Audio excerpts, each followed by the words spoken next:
"I check my daughter's food now before she eats," a mother from Dallas admitted, her voice trembling, after Tucker Carlson claimed a local food processing plant was a hub for disease-carrying migrants. Her fear sparked a direct challenge from Jasmine Crockett, who didn't just fact-check the story. She went to the plant herself. The mother's name was Elara Vance, and her words, captured by a small neighborhood blog, became an unwilling headline in a war she never asked to join. Within hours, her simple, terrified confession was no longer just a comment on a local website. It was a screenshot shared across community Facebook groups, a soundbite on the local evening news, and a symbol of a quiet panic seeping into the grocery aisles and dinner tables of North Texas. The quote was visceral. It wasn't about politics or policy. It was about the primal fear of a parent protecting her child, a fear ignited by a story broadcast from thousands of miles away, aimed squarely at the heart of her community. By the time the local news segment reached the desk of Jasmine Crockett's district director, the issue had transformed from a media critique into a public safety concern for the people she was elected to represent.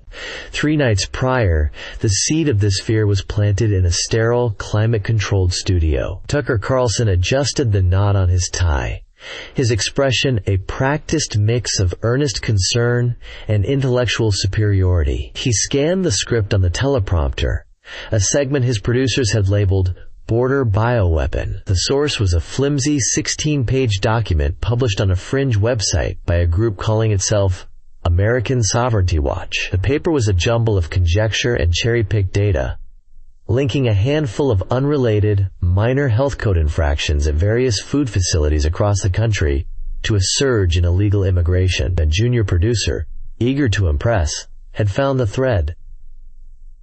The team had zeroed in on Aguilar Provisions, a mid-sized food processor in Dallas.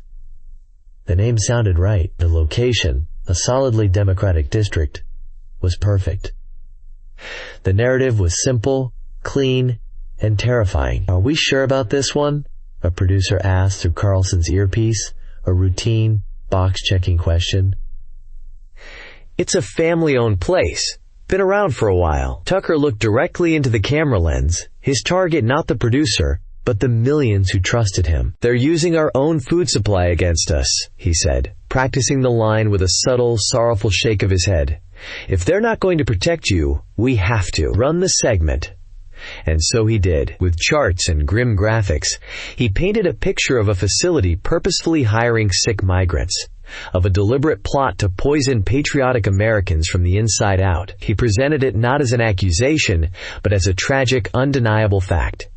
When the red light on the camera went off, he took a sip of water, detached and satisfied. The segment was good television. He had no thought for the Aguilar family, for their employees, or for the very real consequences that were already beginning to cascade through a quiet industrial park in Dallas. That same evening, while Tucker Carlson was crafting his narrative of fear, Jasmine Crockett was sitting on a folding chair in the humid gymnasium of a community center in Oak Cliff. The air was thick with the smell of floor wax and the collective anxiety of her constituents. There were no national cameras here. The issues weren't headlines. They were life. A retired man named Henry worried about his property tax bill, which had gone up by a margin that would force him to dip into his meager retirement savings. A young woman named Sophia spoke about the lack of reliable public transit to get to her nursing classes at the community college. A pastor voiced concerns about zoning changes that threatened to push out small, locally owned businesses. Crockett listened to each one. She didn't have a teleprompter, she had a notepad, on which she scribbled down names, addresses, and phone numbers. She didn't offer grand solutions or political rhetoric. She offered directness to Henry. She explained the appeals process and gave him the direct line to a housing advocate in her office. To Sophia, she promised to look into the city's new transit proposals and see if a stop could be added. To the pastor, she agreed to organize a meeting with city council members. This was the foundation of her work. Not the fiery clips from committee hearings that went viral, but the slow, unglamorous grind of constituent services. She was a public defender by training, and she still saw her role through that lens. To stand for those who couldn't stand for themselves, to be their voice not just against a prosecutor, but against a system that often felt overwhelming and impersonal. She left the community center late, feeling the familiar weight of 100 small problems, none of which would ever make the news, but each of which formed the fabric of the community she called home. It was this grounding, this deep-seated connection to the Henrys and Sophias of her district, that made her uniquely prepared for the firestorm Tucker Carlson had just unleashed. For her, an attack on Aguilar Provisions wasn't a political opportunity. It was an attack on Henry's grocery store, on Sophia's future employer, on the very fabric she had just spent her evening trying to mend. The next morning, the story of Alara Vance and her fear-driven food inspections was the first thing Crockett's district director, a sharp and unflappable woman named Dana, put in front of her. "The phones have started," Dana said, her tone clipped and serious. "Local grocers, a few schools. They're asking if they should pull Aguilar products." Jasmine read the article, then watched the clip of the local news report. She saw the genuine terror in Alara Vance's eyes. This wasn't manufactured outrage. This was real. Her first instinct, born from years as a trial lawyer, was to attack the facts, to issue a blistering press release dismantling Carlson's claims. But then she thought of the community center, of the faces in that gymnasium. A press release wouldn't calm Alara Vance's fears. A statement wouldn't help the workers at the plant who were now being seen as vessels of disease. She needed to do something that couldn't be ignored or twisted. She needed to go to the source. "Get me a number for Aguilar Provisions," Crockett said, her voice calm but resolute. "Not the corporate office. The owner." It took Dana less than 10 minutes to find the direct line from Mateo Aguilar. When he answered, his voice was hollow, exhausted. "Aguilar Provisions. This is Mateo." "Mr. Aguilar, my name is Jasmine Crockett. I'm your representative in Congress." There was a long pause on the other end of the line. "Congresswoman," he finally said, the word heavy with disbelief and desperation. I don't know what to say. You've seen it?" "I've seen it," Crockett confirmed. "And I've seen what it's doing to families in our community. I want to hear your side of the story." Mateo Aguilar didn't hold back. He spoke of his father, who had started the company with a small loan and a single delivery truck 40 years ago. He spoke of his employees, people like his floor manager, Alicia, who had worked there for 25 years, since she was a teenager. He explained that many of his workers were immigrants, yes, but they were also legal residents, American citizens, people with families and mortgages who had been part of the community for decades. He walked her through the violations Carlson's segment had trumpeted. The so-called evidence of a public health crisis was, in reality, a report from a routine inspection a month earlier. One of the industrial freezers had a temperature log that was off by 2 degrees for a few hours overnight. A technical glitch that was immediately fixed. There was also a cracked floor tile in a dry storage area, far from any food preparation, that had been replaced the following day. These were the flimsy threads from which Carlson had woven his tapestry of terror. "We have an A+ rating from the health department, Congresswoman," Mateo said, his voice cracking with a mixture of anger and despair. "We've never had a recall. Never. My father built this company on its name. Now that name is being called poison. I had 2 of my trucks turned away from loading docks this morning. Alicia told me some of the workers' kids were getting bullied at school. What do I do? How do I fight someone like that?" Jasmine Crockett listened, her pen tapping a steady, rhythmic beat on her notepad. She heard the unspoken question beneath Mateo's words. "Are you here for a photo op, or are you here to help?" She knew that a statement from Washington would be meaningless. The letter to Carlson's show would be read on air and mocked. She had to change the battlefield. She had to bring the fight back to Dallas, back to the truth. "Mr. Aguilar," she said, her voice cutting through his despair with newfound clarity. "What time do you open tomorrow morning?" "We start the prep lines at 6, but I'm here by 5, he answered, confused. "Okay," Crockett said. "I'll be there at 7:30 a.m. I'm not bringing a press gaggle, just me and my district director. I want to see the place for myself. I want to meet your people. And I want you to walk me through everything." You're coming here?" Mateo asked, stunned. "This is my district, Mr. Aguilar. Your business and your employees are my constituents," she said simply. "He picked this fight, but he picked it in my backyard. We're gonna finish it here. I'll see you in the morning." After she hung up, she looked at Dana. "Clear my morning schedule, and get your phone ready. We're gonna be live streaming." Dana nodded, a small, determined smile forming on her face. The strategy was risky. It was unscripted and unpredictable, but it was also direct, powerful, and, in its own way, an act of pure defense for a community under siege. As the sun began to set over Dallas, the plan was in motion. It was a confrontation not just with a media personality, but with the fear he had so carelessly unleashed. The next morning, the battle for the truth would be fought not in a television studio, but on the concrete floor of a food processing plant in the heart of Texas. The drive to Aguilar Provisions the next morning was quiet.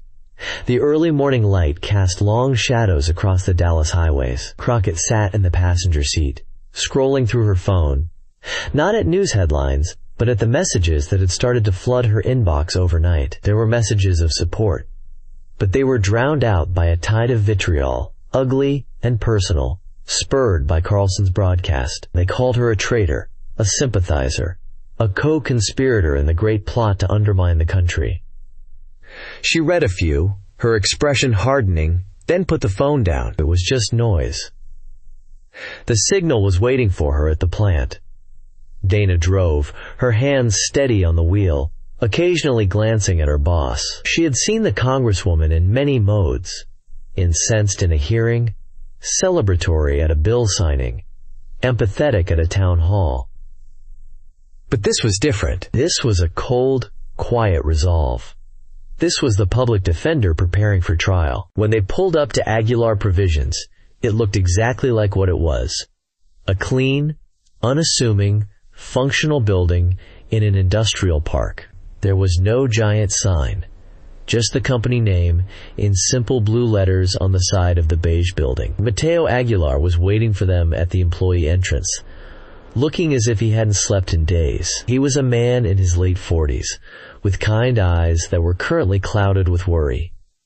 He wrung his hands as Crockett stepped out of the car. "Congresswoman," he said, his voice raspy, "thank you for coming. I still can't quite believe it." "Of course I was coming, Mateo. This is my job," Crockett replied, shaking his hand firmly. "Lead the way. I want to see everything you showed me on the phone." Before they stepped inside, Dana held up her phone. "We're going live, Congresswoman." Crockett nodded. "Let's do it." She looked directly into the phone's camera, her expression serious. "Good morning, everyone. I'm Congresswoman Jasmine Crockett, and I'm standing outside Aguilar Provisions in my district. A lot of you have probably heard K-10 over the past couple of days, and you've heard a lot of scary things.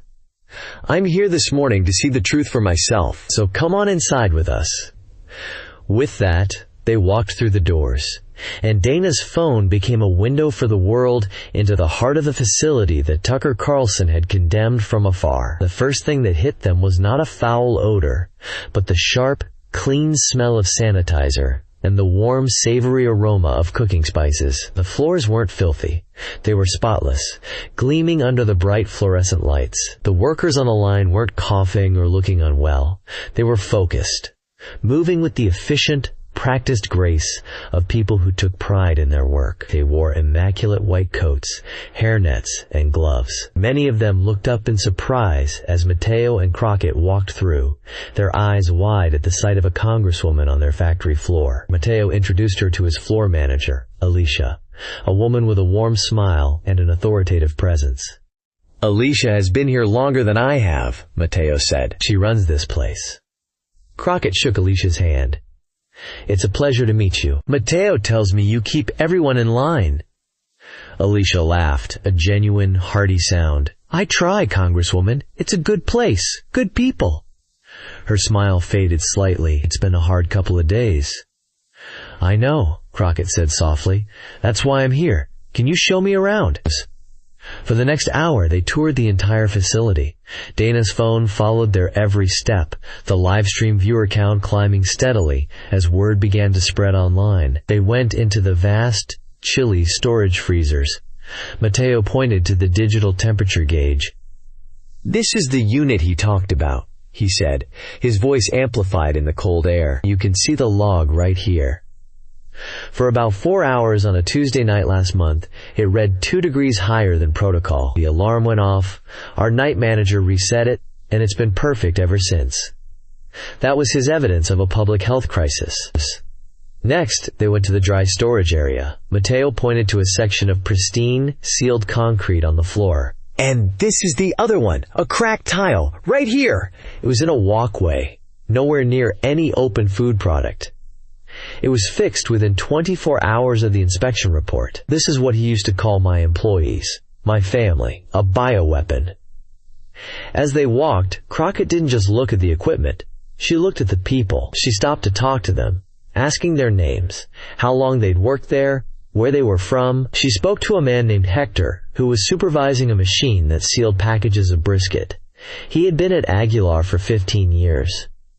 His son was studying engineering at UT Dallas. She spoke to a woman named Rosa, who was hand-trimming cuts of meat with surgical precision. She had become a U.S. citizen 6 years ago. Her daughter was on the local high school's honor roll. These were not the shadowy figures from Tucker Carlson's monologue. These were Texans. They were her constituents. The tour's climax was unplanned, unscripted, and utterly pivotal. They ended up in the break room, where some of the early shift workers were having their coffee. On a table was a platter of fresh sandwiches, made with the company's own roast beef and turkey. Without hesitation, Crockett walked over, picked up a roast beef sandwich, and took a large bite. She chewed thoughtfully for a moment, then looked back at Dana's phone, which was still streaming live. "It's delicious," she said simply again. She turned her attention fully to the camera, her tone shifting from conversational to the sharp, focused precision of a prosecutor delivering her closing argument. "For the past few days," she began, her voice ringing with clarity, "a man with a microphone in a studio in New York has been trying to scare you. He's been trying to make you afraid of your neighbors. He's been trying to make you afraid of the food you buy at your local grocery store. He took a minor equipment issue and a cracked tile, and he twisted it into a conspiracy to poison the American people." She took another bite of the sandwich, holding it up for the camera to see. "I am here, on the ground, in the facility he attacked, and I have a message for him, and for everyone watching." She paused, letting the moment hang in the air. The only sound was the hum of the vending machines in the corner of the break room. She held the sandwich, a simple offering of roast beef on wheat bread, as if it were a piece of evidence in a courtroom. "This sandwich was made here, this morning, by the people Mr. Carlson called a bioweapon. The people I met today are not a threat. They are your neighbors. They are parents, grandparents, and taxpayers. They are people like Hector, who has worked here for 15 years and is putting his son through college. They are people like Rosa, who became a proud American citizen 6 years ago, and whose daughter is an honor roll student. They are the backbone of this community." Her eyes, focused and intense, bored through the phone's lens, speaking directly to the thousands watching. "So I have an invitation for Mr. Carlson. You have a very powerful platform, sir. You can sit in your studio and broadcast fear to millions of people. It's easy. It's profitable. But it's also a coward's game. What's hard is looking people in the eye. What's hard is facing the truth when it doesn't fit your narrative. So here's my challenge to you," she said, her voice dropping slightly, each word precise and deliberate. "Mr. Carlson, if you want to spread fear, at least have the courage to show your face to the people whose lives you're trying to ruin." She placed the half-eaten sandwich down on the table. "Get on a plane. Come down to Dallas. I will personally give you the same tour I took this morning. I will introduce you to Mateo. I will introduce you to Alicia, and Hector, and Rosa. You can ask them yourself if they are part of a plot to poison America. You can see their hands, the hands that prepare food for millions of families, and you can see for yourself if they are the hands of villains." She leaned in a little closer to the camera. "You won't come, of course, because here, in the real world, your theories fall apart. Here, the truth lives. And the truth is, the only thing that's toxic in this story is the lies you're selling." She straightened up, her gaze sweeping over the silent, watching employees in the break room. To my constituents, to the people of this district, and to people everywhere who are watching this, do not let them make you afraid. We are better than that. We are stronger than their fear." With a final, firm nod, she looked at Dana. End stream. The moment the live feed cut off, the break room erupted. It wasn't just applause. It was a wave of pure, unadulterated relief. The tense, frightened silence that had hung over the plant for 2 days was shattered by cheers and whistles. Workers surged forward, surrounding Crockett. Hector pumped her hand, his eyes glistening. "Thank you, Congresswoman. Thank you for seeing us." Rosa approached her shyly, simply placing a hand over her heart and nodding, a gesture of gratitude more powerful than words. Mateo Aguilar stood beside her, his face a mixture of awe and overwhelming emotion. He looked around at his employees, who were now smiling, laughing, and patting each other on the back. For the first time in 48 hours, they looked like themselves again. "You didn't have to do this," he said to Crockett, his voice thick. "No politician has ever." He trailed off, unable to find the words. "You saved us, Jasmine. You saved my family's name." Crockett just squeezed his shoulder. "You have a great company and a great team, Mateo. All I did was help show people the truth. Now you keep making those great sandwiches." She spent another 20 minutes in the plant. Not as a politician, but as a neighbor, shaking every hand, listening to every story, and making sure each employee felt seen and heard. Her exit was as quiet as her arrival. There was no grandstanding, no victory lap. She and Dana slipped out the same employee entrance they had come in, leaving behind a facility that felt reborn. As soon as the car doors closed, the controlled calm of the past hour dissolved. Dana let out a long, slow breath. "Okay, so that happened." She was already swiping furiously at her phone. "Jasmine, you have to see this." She turned the screen towards Crockett. The live stream numbers were staggering hits. It had peaked at over 80,000 concurrent viewers, an astronomical figure for an impromptu broadcast from a congresswoman's phone.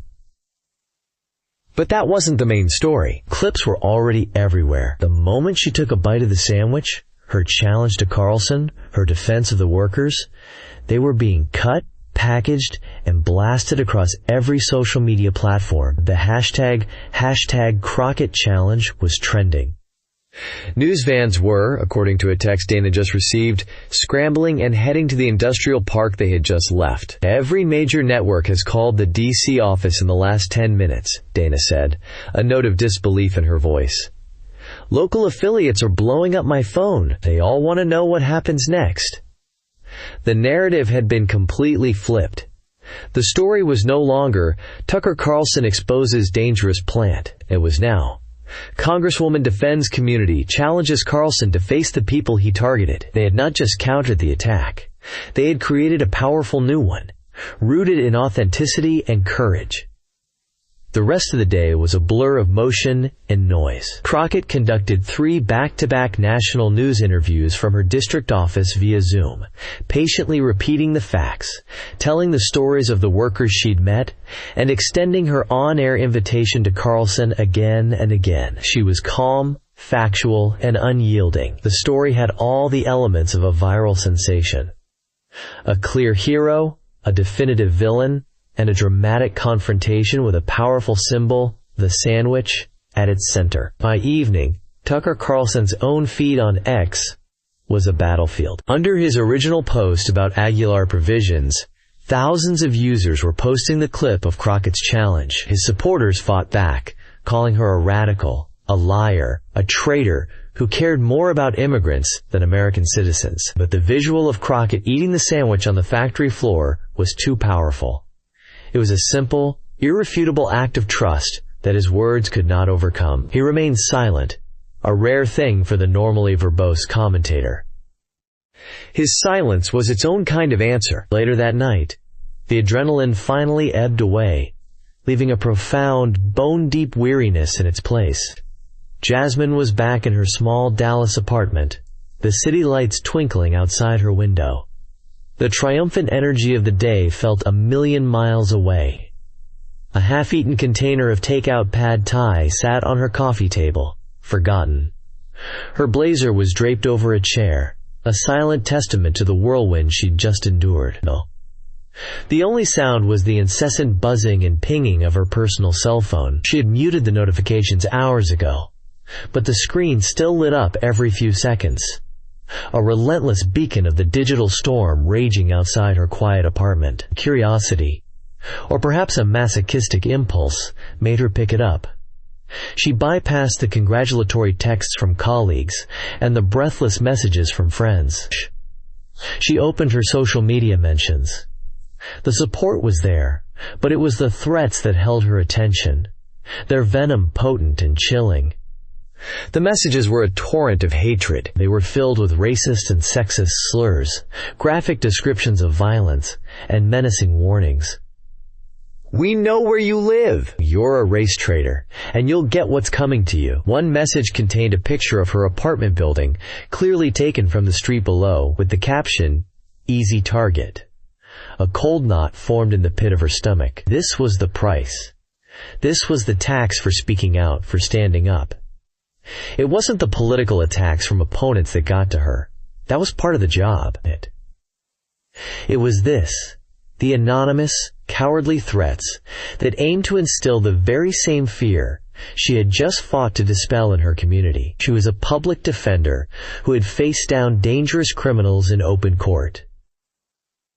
She was a congresswoman who wasn't afraid to take on the most powerful people in the country. But in the silent dark of her own home, scrolling through promises of violence, she felt a flicker of the very fear she projected such strength against. Her phone rang, the sound jarring her out of the hateful abyss of her screen.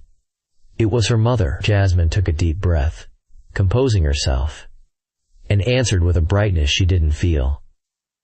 "Hey, Mama." Jasmine Felicia Crockett, her mother's voice came through the line, laced with that unique maternal blend of pride and profound worry. "Don't you, hey Mama me. I saw you on the news, all day, in that factory." Jasmine sank back into her couch. "It was fine, Mama, just doing my job." "Your job is not to go picking fights with crazy people who have their own television shows," her mother retorted, her voice softening. "Baby, I'm proud of you. You know I am. You stood up for those people. But I worry. The things they're saying about you online?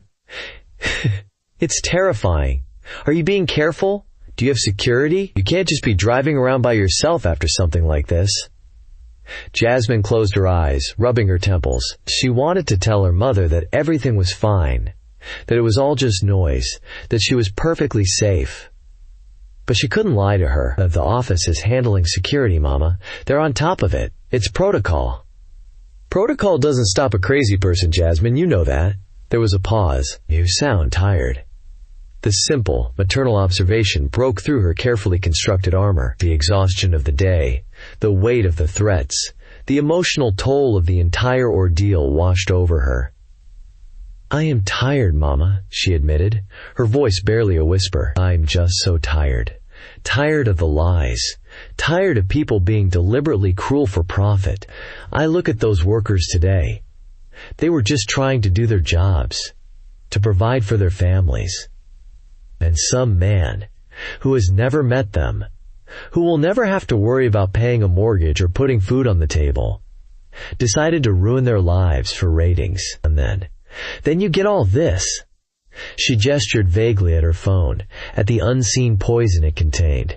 "I know, baby," her mother said, her voice filled with a deep, soothing empathy. "I know. But you can't let them wear you down. That's what they want. You remember what your grandmother used to say? A lie can't live forever if someone's brave enough to tell the truth." Jasmine managed a small smile. "Yeah, I remember." "Well, you were brave today. So now you need to be smart. Lock your doors. Don't answer any strange numbers. And for heaven's sake, eat something that didn't come out of a cardboard box. You get some rest. The fight will still be there tomorrow." "I will, Mama, I promise." "I love you, Jasmine." "I love you too, Mama." She hung up the phone and the silence of the apartment descended once more. But it was different now. Her mother's words had been an anchor in the storm. The fear was still there. A low thrum of anxiety beneath the surface, but so was a renewed sense of purpose. The fight wasn't just about Tucker Carlson or Aguilar provisions anymore.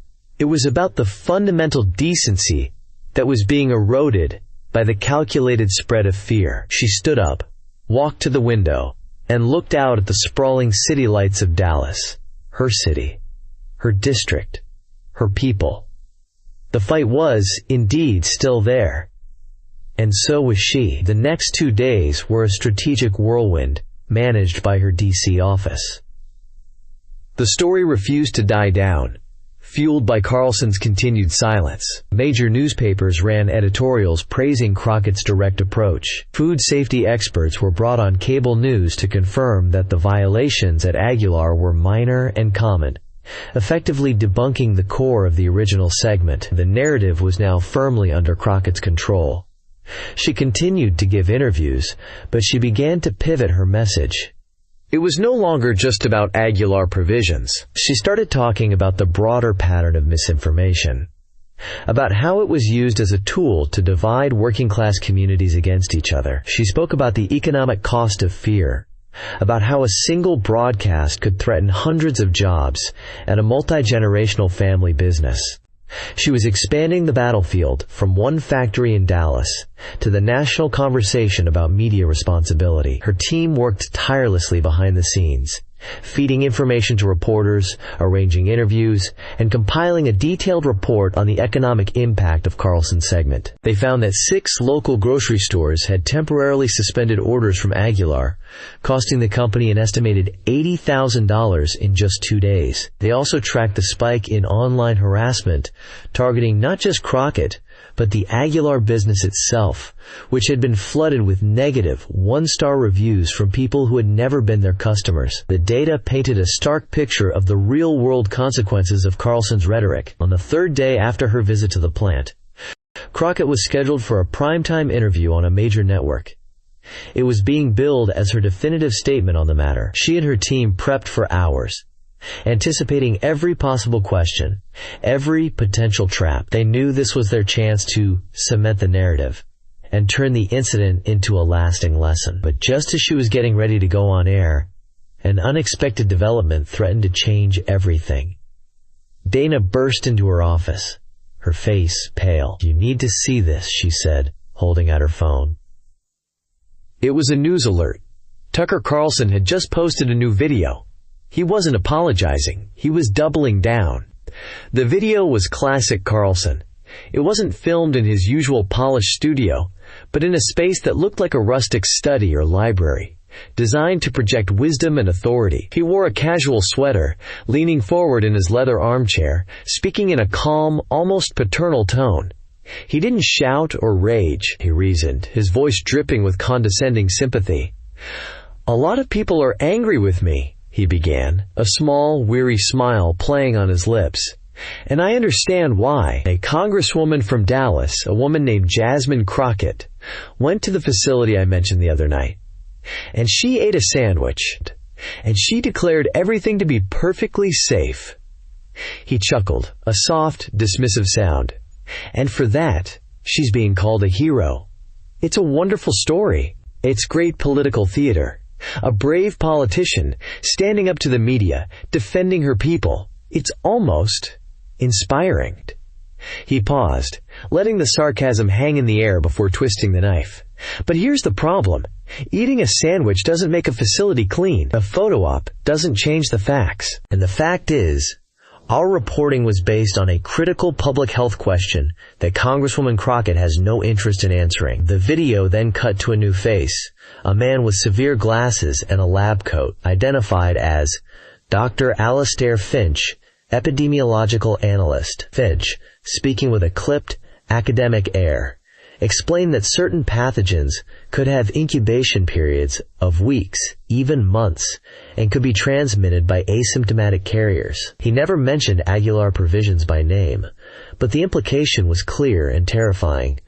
The danger was invisible, a ticking time bomb, and Crockett's sandwich stunt was a naive, foolish gesture that proved nothing. The video cut back to Carlson.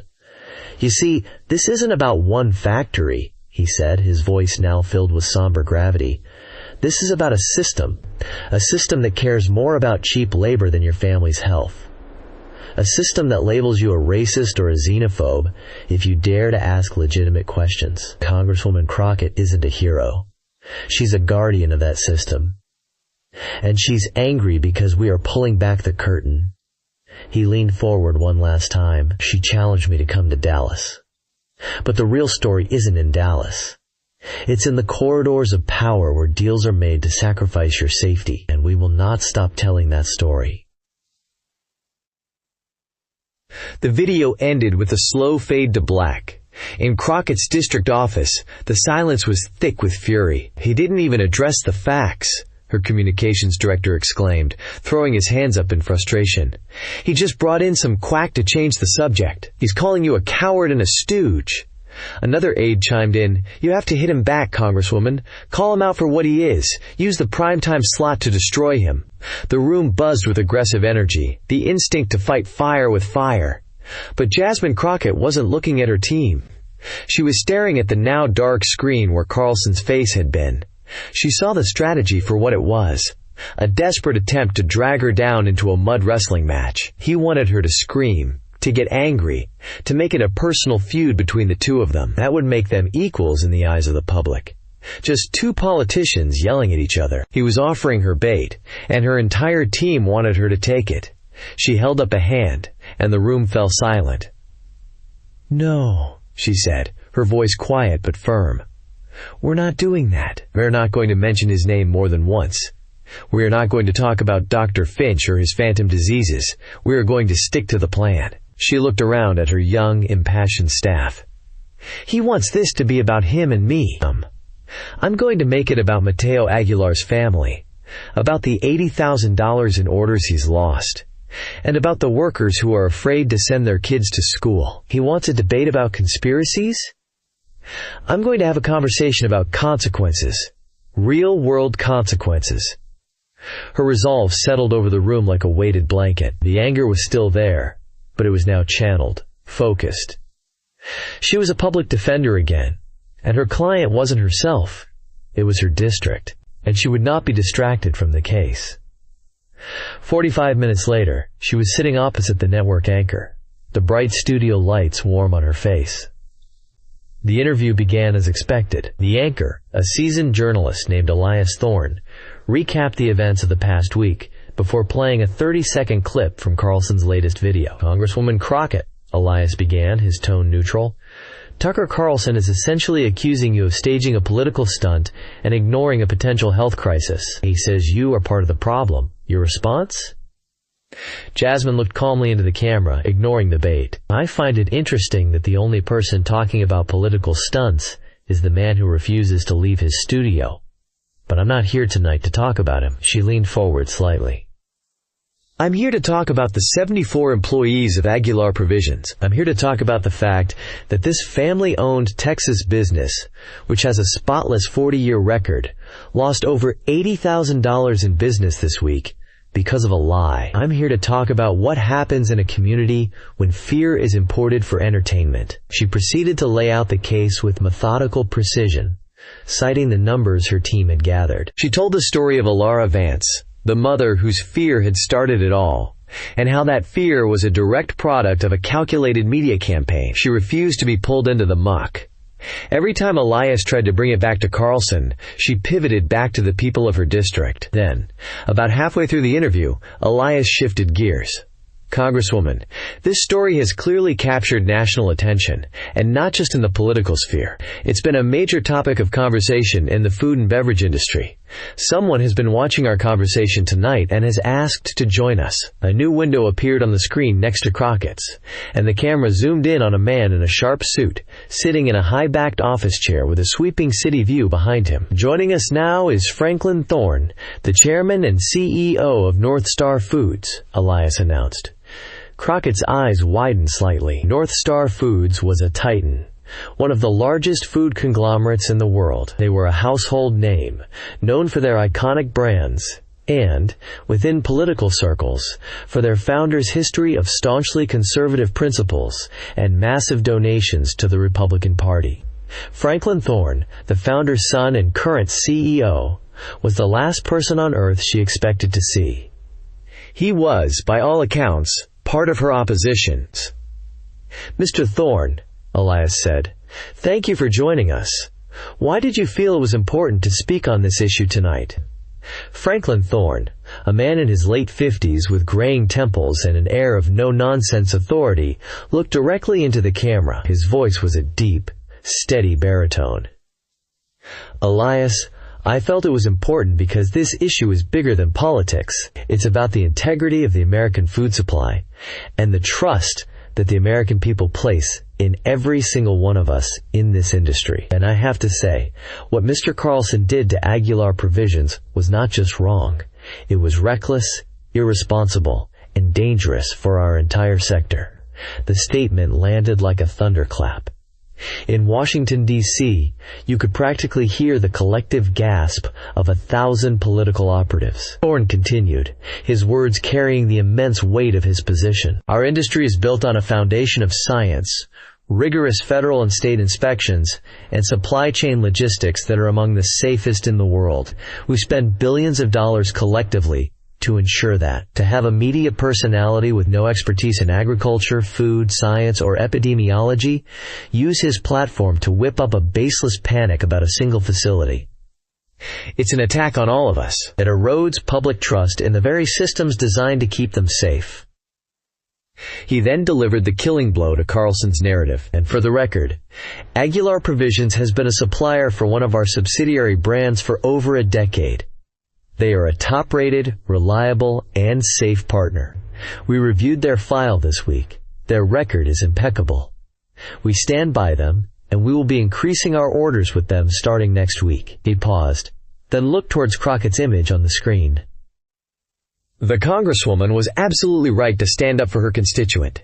This isn't a Democratic or Republican issue. It's an American issue. When you attack a small business with lies, you threaten the whole ecosystem. This kind of fear-mongering for ratings has to stop. The studio was silent. Elias Thorne, the anchor, seemed momentarily speechless. He had expected a routine political interview, but he had just witnessed a major industry CEO cross party lines to deliver a stunning rebuke of a top conservative media figure. This had changed everything. He turned back to Crockett. "Congresswoman, your reaction?" Jasmine took a moment, collecting her thoughts. Franklin Thorne had just handed her a gift more valuable than any political talking point. He had given her validation from the most unexpected of sources, lifting the debate out of the partisan gutter and placing it on the high ground of principles. She looked into the camera, her voice filled with a new, powerful conviction. "My reaction," she said, "is gratitude, not just for Mr. Thorne's support of a Texas business, but for his courage in speaking the truth. He has just proven the point I have been trying to make all week." She leaned in, her gaze unwavering. This was never about party lines. It was about right versus wrong.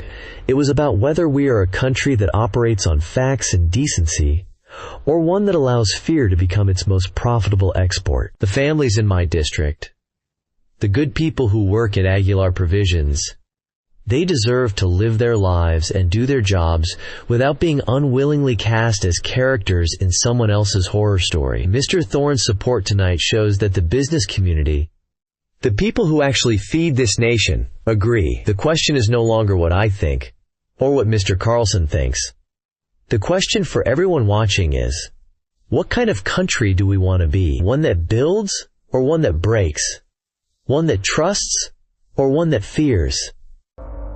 Her final words hung in the air, a definitive statement that was no longer just a defense, but a challenge to the nation. The interview ended moments later. The immediate fallout was seismic. Before the broadcast was even over, headlines were already being written, not about Crockett versus Carlson, but about the unlikely alliance between the progressive Congresswoman and the conservative CEO. The story was no longer about a political spat. It was about a powerful, bipartisan coalition standing up against misinformation. Franklin Thorne's intervention had given Crockett the ultimate victory. She had not only won the battle for Aguilar provisions, she had fundamentally changed the terms of the war. The moment the interview ended and the studio lights dimmed, a wave of controlled chaos washed over Crockett's small corner of the world. Her phone, which she had placed face down on the table, was vibrating so intensely it was creating a low, buzzing sound against the wood. In the small green room where her district director, Dana, had been watching, Dana herself was fielding 2 calls at once, holding one phone to her ear while texting furiously on another. A junior aide stood in the doorway, eyes wide, simply saying, "Wow," over and over again. The interview had done more than just land well.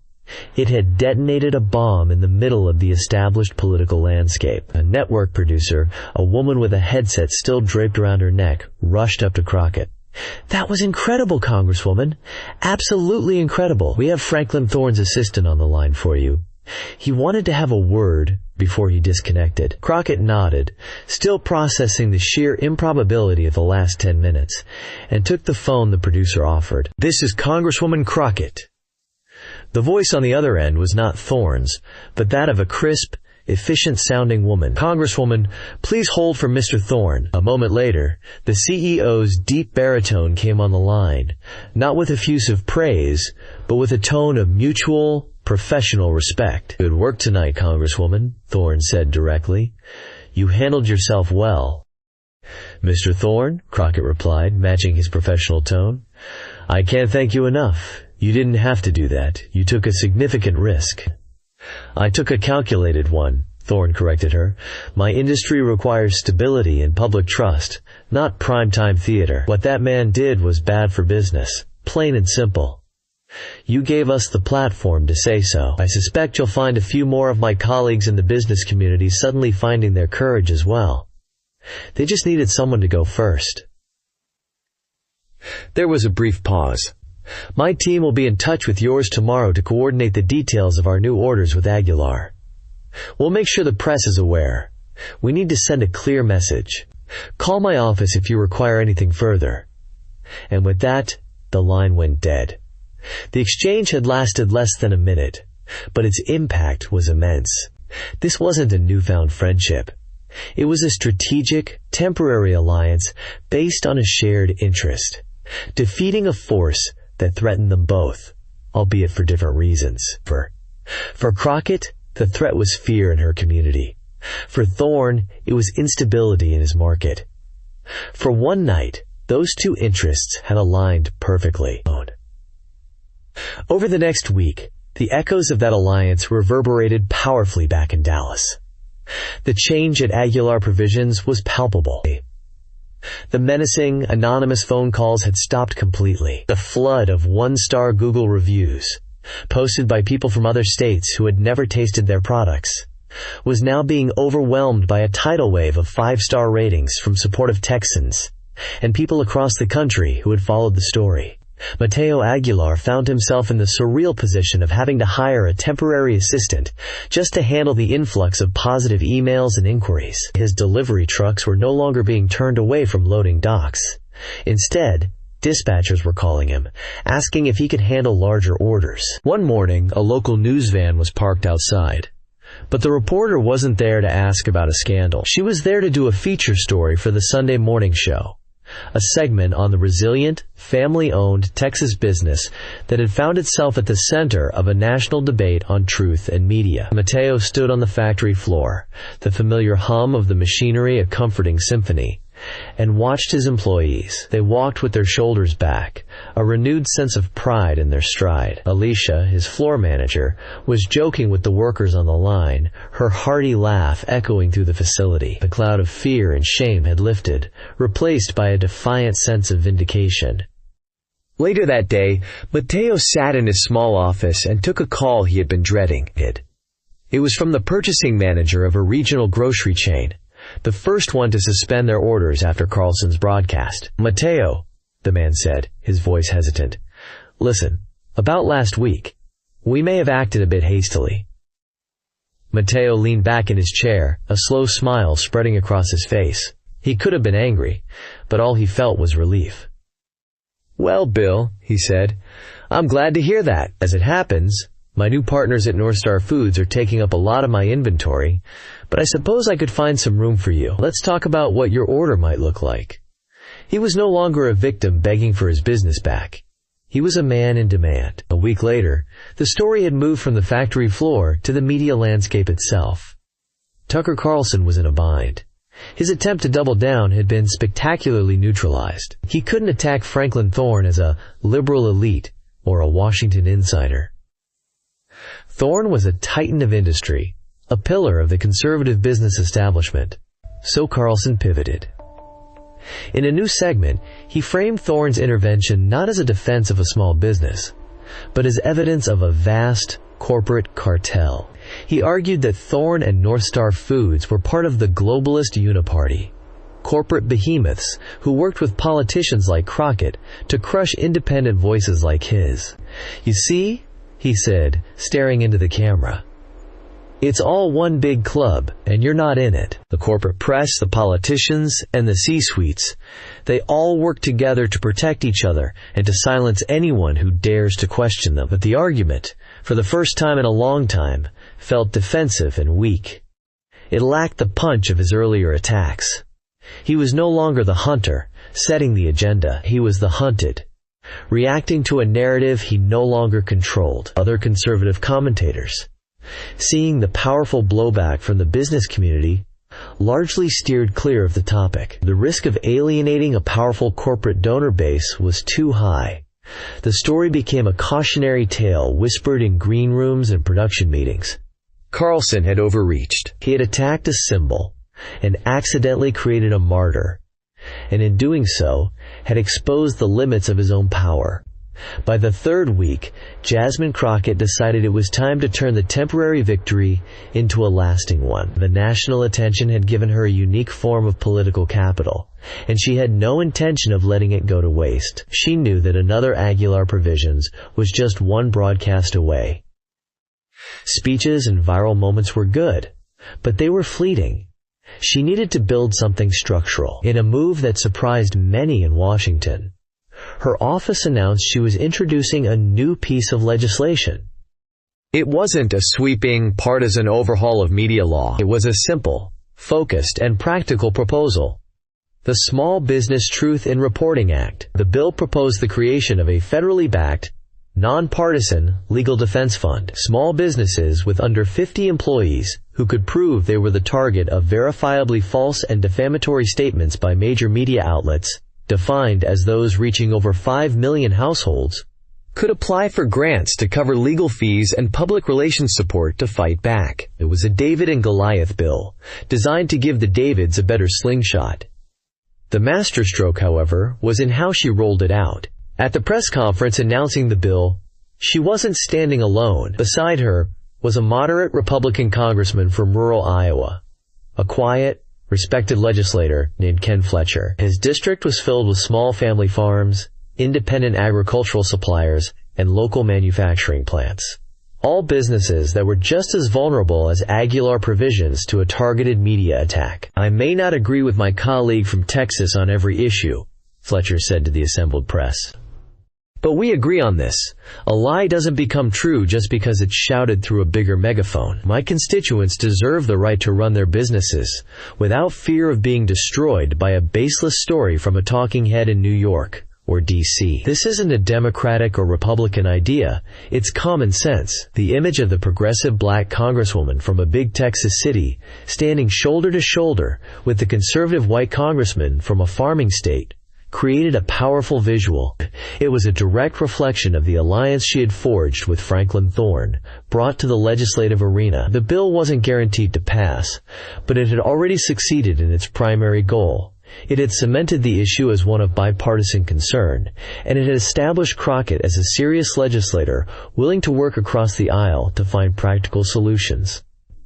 Almost exactly 1 month after the ordeal began, the final, most important echo of the story rippled through a quiet park in Dallas. Alara Vance sat on a checkered blanket, watching her 6-year-old daughter, Lily, soar on the swings. The afternoon sun was warm, and the sound of children's laughter filled the air. In the picnic basket beside her was a container of sandwiches. made with Aguilar's thinly sliced roast beef, which she had bought from her local grocery store that morning without a second thought. She had followed the story obsessively for weeks. The Congresswoman's visit, the CEO's intervention, the announcement of the new bill. It had felt distant, like a political drama playing out on a national stage. But here, in the park, it felt real. The fear that had gripped her that first day, the sickening knot of anxiety that made her inspect her own child's food, was gone. It had been replaced by a sense of calm, a feeling of security she hadn't realized she'd lost. She pulled out her phone and saw a news alert. It was a photo of Congresswoman Crockett and Congressman Fletcher shaking hands on the steps of the Capitol after formally introducing their bill. Alara looked at the image, at the two politicians from different worlds finding common ground. Then she looked up at her daughter, Lily, who was now at the top of the slide, her face alight with pure joy, shouting, "Look at me, Mommy!" Alara smiled, a genuine, untroubled smile. It was never just about a sandwich. It was about this moment. It was about the freedom to sit in a park on a sunny afternoon and watch her daughter play without a shadow of fear hanging over her. It was about knowing that when a powerful voice had tried to poison her peace of mind, another voice, just as powerful and far more courageous, had stepped in to fight for it. The battle on the national stage had been won, but the true victory was here, in the quiet restoration of a single mother's peace. The applause from the small studio audience for the show's next segment felt distant and muffled, like sounds from another world. Jasmine Crockett sat in the quiet of the green room, the adrenaline of the interview slowly giving way to a profound sense of clarity. The whirlwind of the past week had been a defensive battle, a series of reactions to attacks. But tonight, something had shifted. With Thorne's intervention, she had seized the initiative.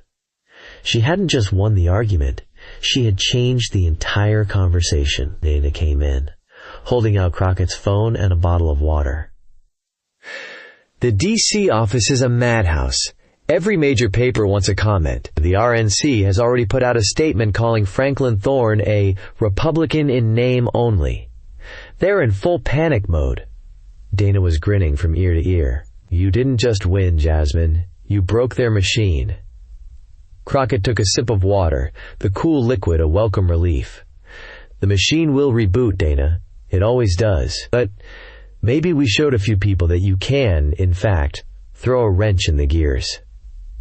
The call from Thorne's office had been the final, definitive proof. This was no longer just her fight. She had drawn a line in the sand, and to her astonishment, people from all sides had begun to cross it to stand with her. The full impact of that stand became brilliantly clear back in Dallas over the following days. The atmosphere at Aguilar Provisions had transformed from a tense, besieged fortress into a hub of triumphant activity. The local news feature that aired on Sunday was a glowing portrait of resilience. It showed Mateo Aguilar not as a victim, but as a proud third-generation Texan businessman.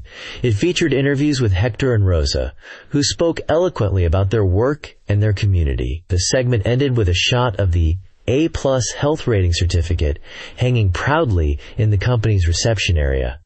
The story had a new, happy ending. The most significant moment came on a Tuesday morning, a week after the primetime interview. Mateo received the call from Bill, the purchasing manager from the regional grocery chain that had been the first to drop them. "Mateo," Bill said, his voice slick with a practiced bonhomie that couldn't quite mask his nervousness. "Bill here. Just calling to, check in. See how things are going over there." Mateo leaned back in his father's old office chair, the worn leather creaking softly. A week ago, this call would have filled him with anxiety. Today, he felt nothing but a cool sense of command. "Things are going very well, Bill. Very well indeed. Business is booming, as you can imagine."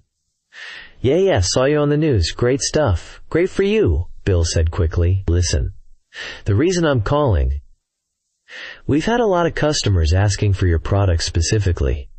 Seems you've become quite the local celebrity. We'd like to reinstate our weekly order. In fact, we'd like to double it." Mateo let the silence stretch for a moment, savoring it. "Double it? That's a lot of product, Bill. We're quite busy at the moment. As you might have heard, we just signed a new, Expanded contract to supply North Star Foods nationally. They're taking up a lot of our capacity. The panic in Bill's voice was now audible. Oh, right, North Star. Of course. Look, Mateo, I'm sorry about last week. Corporate got spooked, you know how it is. We made a mistake. We want to make it right. We'll pay up front for the first month. Mateo smiled. I appreciate that, Bill. Let me look at our production schedule. I think I can find some room for an old partner. I'll have my assistant send over the new terms. Here. He hung up the phone and let out a long, slow breath. It was done. He had won back his business not by pleading, but from a position of strength. That afternoon, he called an all-employee meeting on the factory floor.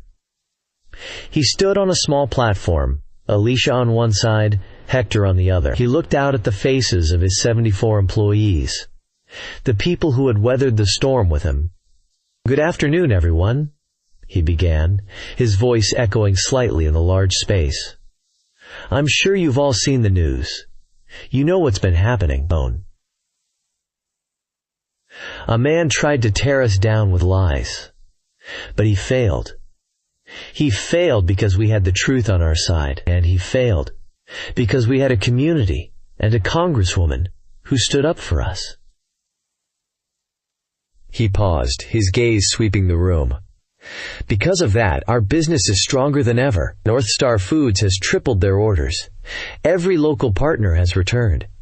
And as of this morning, our biggest regional distributor has doubled their contract." A wave of cheers and applause broke out. Mateo held up a hand. "And I want to thank you, all of you, for your loyalty and your hard work through the worst 2 weeks this company has ever faced. You didn't flinch. So as a thank you, and as a sign of how well we are doing, every single employee will be receiving a $1,000 vindication bonus in their next paycheck." The factory floor exploded. The cheers were deafening. Workers hugged each other, tears of joy and relief streaming down some faces. This wasn't just about money. It was about respect. It was a tangible symbol that their work, their names, and their dignity had been successfully defended. Meanwhile, in a sleek, minimalist conference room far from the Texas heat, Tucker Carlson was conducting a post-mortem with his core team. The mood was grim. "We lost control of the narrative," a senior producer said, stating the obvious. "The Thorne endorsement was a kill shot. We can't touch him without looking like we're anti-business." A junior analyst, a young man fresh out of college, spoke up timidly. Maybe we should just drop it? Move on to something else? The story's gone cold." Carlson, who had been listening silently, finally spoke, his voice low and dangerous. "No, we don't drop it. We don't move on. We never lose. We just change the battlefield." He stood up and began to pace. "Crockett and Thorne think they've won. What they've done is prove my point. This was never about one little taco factory in Texas. This is about the unholy alliance between woke progressives and the globalist corporate class. They're two sides of the same coin, and they work together to protect their power and crush anyone who questions them." He pointed at his head writer. "That's the new frame. North Star." North Star isn't a food company. It's a weapon of the globalist cartel. Crockett isn't a congresswoman. She's their political enforcer. We're not attacking a business. We're exposing a conspiracy. Get to work." He walked out of the room, his expression a mask of cold fury. He had been wounded, but he was already rearming, adapting his strategy. He would not allow Jasmine Crockett to have the last word, but Crockett was already moving on to her next chapter, one that would be written in the halls of Congress. She knew the importance of turning a moment into momentum. 2 weeks after her primetime interview, she sat in her quiet D.C. office across from Congressman Ken Fletcher of Iowa. They could not have been more different. She, a black woman from a bustling, diverse city, a progressive warrior. He, a white man from a rural state, a soft-spoken, conservative farmer. "Congresswoman," Fletcher began, holding the draft of her bill in his hands. "It's a good idea, a sound idea. I have a hog farmer in my district, name of Stan. Last year, some animal rights group put out a slick video. Made it look like his farm was a torture chamber. Used footage from another country. It nearly ruined him. Took him 6 months and his life savings to clear his name. A bill like this could have helped him. Crockett nodded, listening intently. That's the whole point, Ken. It's not about left or right. It's about big versus small. It's about giving guys like Stan a fighting chance when a multi-million-dollar media machine decides to make him a villain for a week. Fletcher read the text again, then looked up at her, a look of decision in his eyes. All right, Jasmine, I'm in. My name goes on it as the lead Republican co-sponsor, but we're going to get hell for it from my side. I'm already getting hell for it from mine, Crockett replied with a wry smile. Some things are worth the fight. Their handshake sealed an alliance that sent shockwaves through the partisan structures of Washington. It was a partnership built not on political convenience, but on a shared, fundamental understanding of the vulnerability of the people they represented. The final, quietest echo of the entire affair came a month after it all began. Elara Vance was at a playground with her daughter, Lily. It had become their favorite Saturday afternoon ritual. As Lily played with other children, Elara chatted with another mom, a woman named Brielle. It's just been crazy lately, hasn't it? Brielle said, shaking her head. Did you see that whole story about the food plant? The one over by the highway? My husband was convinced we were all going to get sick. Elara felt a small, vestigial flicker of the old fear, but it was gone as quickly as it came. She smiled. I saw it. That's my grocery store. Honestly, for a couple of days there, I was scared too. Weren't we all? Brielle said. Then that Congresswoman Crockett. She went in there and ate a sandwich on TV. My husband loved that. He said, now that's a politician with guts. Elara looked over at Lily, who was now climbing the slide. Yeah, she said softly. She's something. The ability to discuss it casually, as a news story that was over, was a freedom she hadn't known she'd been missing. The fear was no longer a secret shame she held in her heart. It was just a memory. She pulled out her phone to check the time, and saw the photo of Crockett and Fletcher on the Capitol steps, their bipartisan press conference still making news. She thought about the chain of events.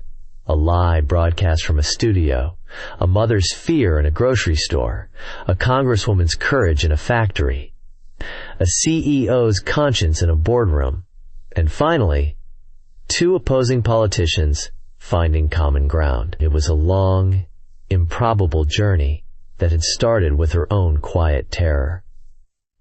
She slipped her phone back into her pocket and called out to her daughter. Lily! One more slide, then we have to go home. Lily slid down, laughing, and ran into her mother's arms, as Elara hugged her daughter tight, smelling the sunshine in her hair. She felt a profound sense of peace. The world was still a noisy, often frightening place, but she had seen, with her own eyes, that a single voice speaking the truth, amplified by courage and conviction, could still be louder than the most powerful lie. And for a mother in a park, on a sunny Saturday afternoon, that was enough. Thank you for joining us for this incredible story. The events that unfolded show how quickly misinformation can spread, but also how courageously it can be fought. It makes you wonder. In an age of endless information and media personalities, whose voice do you trust? And what does it take to stand up for the truth in your own community? Let us know your thoughts in the comments below. And for more stories that go beyond the headlines, don't forget to like this video and subscribe to our channel.